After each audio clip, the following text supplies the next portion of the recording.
Sa showbiz, maraming sikat na personalidad ang kilalang bilang sa kanilang talento kundi pati na rin sa kanilang malalaking pamilya.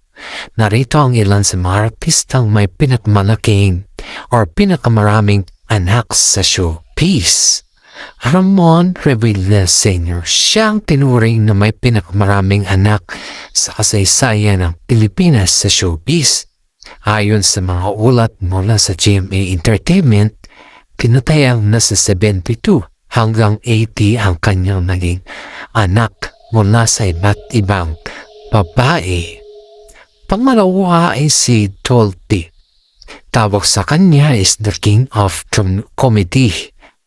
Ay may 18 na anak mula sa 6 na makakaibang relasyon, kabilang na sina Eric, Epi, Bandolf, Kizong, at marami pang iba. Makikita ang detalye sa kanyang mga pamilya sa mga ulat, guys.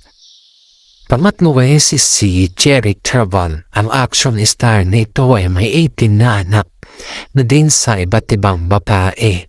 Gaya ng mga nabanggit sa listar ng GMA Network, isa sa kanyang mga anak na sumunod sa yapak niya ay si A.G. Revilla o Raval. Eddie Gutierrez, ang veteranong aktor ay ama ng mga pamilyang Gutierrez, ay may 8 na anak kabilang sina Rufa, Richard, Raymond at iba pa.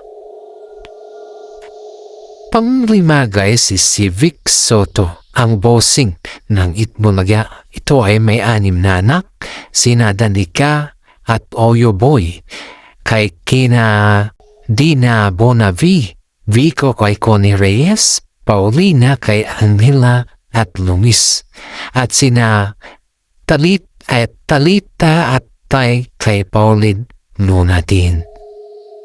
Christine Hermoso at Oyo Soto. Isa sila sa mga aktibong mag-asawa na malaking pamilya. Kasalukuyan sila ay may 6 na anak na tapos isilang ang kanilang bunso noong 2024. Ina Raimundo, kabilang din si Ina sa tinatawag na hottest mom. Si Ina ay may 5 anak sa kanyang asawang si Brain Potornak. Marjorie Barreto guys, meron din siyang 5 anak kabilang na mga sikat na sina Julia, Claudia at Leon. Susunod nating updates guys ay paki-like, subscribe na po at maraming salamat.